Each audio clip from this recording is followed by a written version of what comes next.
Doing this job was never ever my um, dream. My dream was to be a marriage counselor. That's what I went to school for. Yeah. Yo, the time the plane leaving? Right. See you at the airport. Hey. I'm leaving on the next plane. I don't know when I'll be back again. Kiss me and smile for me. Tell me that you'll wait for me. Hold me like you know I'll never go. Even though you know I will, I'm a traveling man, moving through places.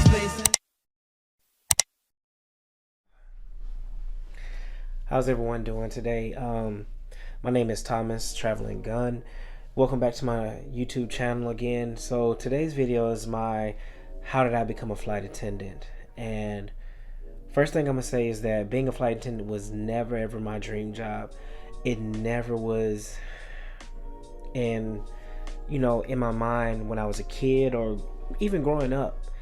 As far as wanting to be a flight attendant, kind of like I just happened to fall into the position.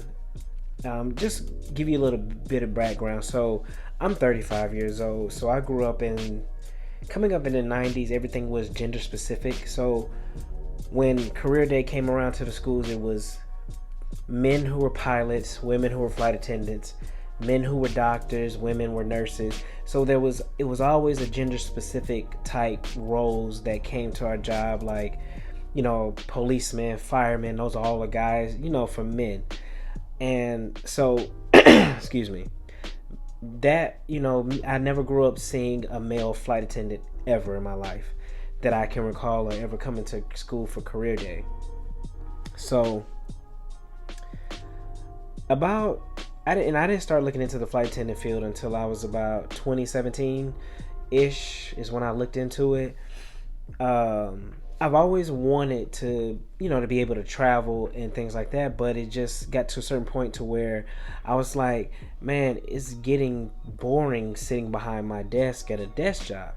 And I was a fraud analyst for a major bank, United States Bank or whatever, and that was just getting boring to me. So I've always applied to jobs with the airline but it was more so around stuff like that, or gate agent. Never ever did it cross my mind to be a flight attendant at all.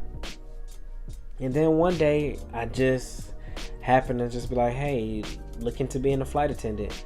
So I started, I went on YouTube and I typed in literally male flight attendant, and a few people came up, but I noticed a guy. He's a YouTuber. His name is Attendant, and I started watching his YouTube channels and his stuff for a while. And then I started getting into other people's, like Taylor Travels or Let's Journey, and I started watching them. And one of them had flight attendant who was hiring, I should say. And I started applying. Basically, I really applied to only people who had bases here in Atlanta, because I was like, I didn't know anything about commuting. I didn't think I wanted to commute at the time. So I ended up finding the company that I work for now, and I ended up applying about June or July of 2017. So, I'm watching it. Nothing happens, and then one day I take the train to work, and as I'm riding on the train, get ready to go to work, I see a flight attendant in his uniform. Now, this was before I knew nothing mainline, regional. Never, I thought it was all one. I thought United was one, American was one, Continental, whoever it was. I thought it was one. I didn't know anything about regional. So I saw him and I just approached him and said, hey, do you work for such and such airline? He said, no, I work for this airline. And I was like, what is that? He was like, oh, we are a regional. And pause. I did not apply. I applied to a mainline. I did not apply to my current airline that I work for now until I saw Sean. So he was like, yeah, this is a regional. and he's, he was just telling me the breakdown of what his schedule was for that day. So immediately that day, when I got to work, I immediately applied to the company that I work for now, which was in June or July, and they weren't hiring for Atlanta right then and there. They was still hiring for like New York, and I was like, you know what, whatever, I'll go ahead and try to do the commute thing or whatever. So a month go by, and I'm checking almost like daily to see if nothing. It just says still under review. Then August happened, and I look on the website, they're hiring for Atlanta. I withdrew my application for New York, applied to Atlanta, and I want to say within 2 days, I got an email for a video interview. Not a video, video interview, and I started doing the video interview. And I think about 2 weeks later, I got a face-to-face.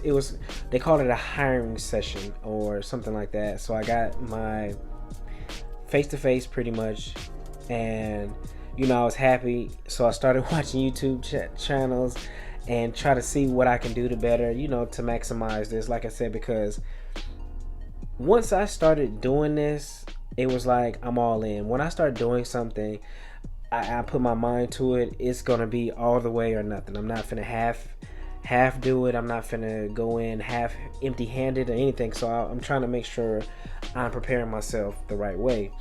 So I get to the face-to-face. It's at a hotel here in Atlanta, and I think I was the first one there because I got there pretty early. And as people start rolling in, hey, how you doing? I'm Thomas. I'm from such and such, such and such. Just the normal thing. We all introducing ourselves to each other, and just talking. What you do? What are you doing now? Like, and we end up going into the room for the. They give us the information session about what the airline was about, how you get paid, da da da da da. And of course, we all had to come up and talk about ourselves. Basically, tell the group of people there about ourselves and who we are. And I guess they was all, they were taking notes and just like, okay, okay. Then they gave us a break session, told us to be back in an hour. So me and a few of the people that were in there, we kind of walked around the corner to just wait a while and just talk amongst ourselves. And then somebody came and was like, Thomas, they're calling your name. And I'm like, dang. So I run around there, and the lady comes out. She goes, nope, I'm not gonna interview you. You're late. And like when I say my heart just sank to the bottom, I was like what? And so we all, and it's so crazy that the people that were there, they went and talked to one of the other hiring people that was there. They was like, she told us to be back in an hour. And he was not, not late or anything. She was like, don't worry about it, I got him. So she called me in to interview with someone else. And, I did my one-on-one interview with a guy.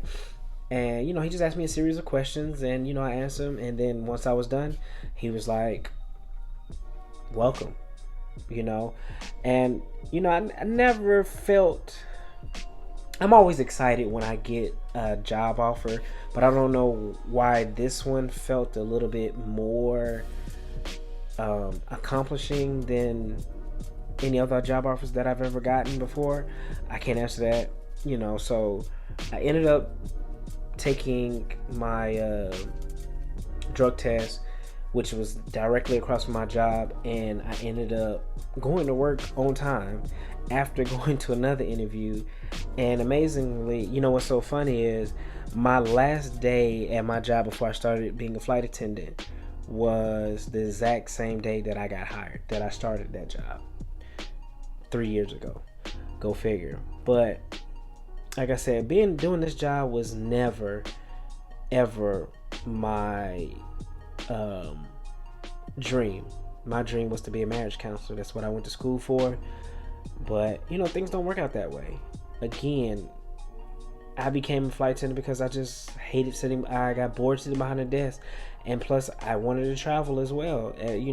So, and this kind of helped hand in hand. And I've actually worked with Sean before. The first time I saw Sean was in the crew room. I said, you are the reason that I'm here. And of course he didn't remember, But I told him, you know, the story that happened a year prior to me meeting him, that I saw you on the train and I asked you, you told me about the company, and that same day I went and applied for that company. And here it is, 2 years later, I'm still here with the company, and every time I see him, I tell him thank you. Every time I see him, I still tell him thank you. You're the reason why I'm here, because I probably would have still applied to the job because I would have looked for different ones, but he's the reason why this job or this company came onto my radar at an earlier than it really did. And so I thank him for that. But that is my how I became a flight attendant. It's not this whole dramatic story, but ironically, every majority of everyone that was in the hiring session with me, they came to training with me, as far as they were in my training class. So it was like the bond started with us at the hiring session, and then once everybody got to training and we seen that we all were in the same training class, our bond got a lot stronger, and a lot, we got more tighter, however you want to say it, but we got closer to each other. Granted, half our class, they went to a different info session and got hired there, and so we knew who went to those in the session because their bond was a lot stronger than the ones that were in my hiring session. So, but that is my how-to and how I became a flight attendant. As far as, like I said, I grew up in a period where everything was gender specific. Not saying that was the right thing to do, but that's just how it was when I grew up. 8 years old, in 1995 or whatever, and you have just pilots, doctors, and that's all you see. And maybe subconsciously that did play in the part of why I never thought about being a flight attendant until I did. Subconsciously that I thought about it, maybe, I don't know, but it is, it is what it is. Anything you can do, I can do better. I remember that commercial, meaning that a woman can do anything just as good or not even better as a man. So again, I'm in this video. That was how I became a flight attendant story. Thank you all for watching. Hope you liked the video. Make sure you subscribe if you're new. Comment. I always respond to my comments for the most part, I think. But I want to thank you all. You all have a good night. I'm leaving on the next plane. I don't know when I'll be back again. Kiss me and smile for me. Tell me that you wait for me. Hold me like you know